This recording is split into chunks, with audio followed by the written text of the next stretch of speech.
Hi అండి. Welcome to అరటాకులో భోజనం. ఈరోజు పిల్లలకు లంచ్ బాక్స్‌లోకి క్విక్‌గా చేసుకునే మీల్ మేకర్ రైస్ చూపించబోతున్నాను. ఇది చాలా టేస్టీగా ఉంటుంది. వీడియోని ఎక్కడ స్కిప్ చేయకుండా చూడండి. ప్యాన్‌లో 2 టేబుల్ స్పూన్ల ఆయిల్ వేసుకొని వేడి చేసుకోవాలి. ఇందులో అరకప్పు కట్ చేసిన ఉల్లిపాయలను వేసుకొని ఒక 2 నిమిషాల పాటు వేయించుకోవాలి. ఇలా వేగిన తర్వాత ఇందులో వెల్లుల్లి కచ్చాపచ్చా దంచుకొని వేసుకోవాలి. అలాగే కొంచెం కరివేపాకు, ఒక 2 పచ్చిమిర్చి వేసుకొని వేయించుకోవాలి. ఇందులో 3 కట్ చేసుకున్న టమాటాలను వేసుకోవాలి.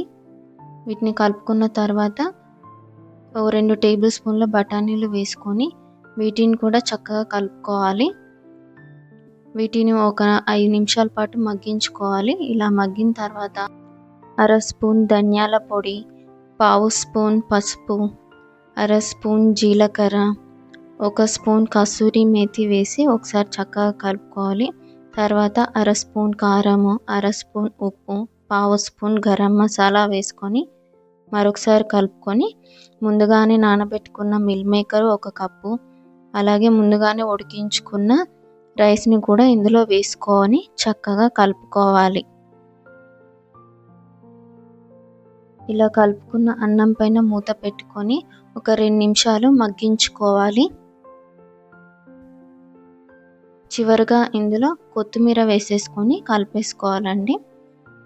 అంతే అండి, మిల్ మేకర్ రైస్ రెడీ. ఈసారి మీ పిల్లలకు లంచ్ బాక్స్లో ఈ రైస్ని పెట్టి ఎలా వచ్చిందో నాకు కామెంట్ బాక్స్లో చెప్పండి. ఈ వీడియో నచ్చితే లైక్ చేయండి, షేర్ చేయండి, సబ్స్క్రైబ్ చేయండి. Thank you for watching.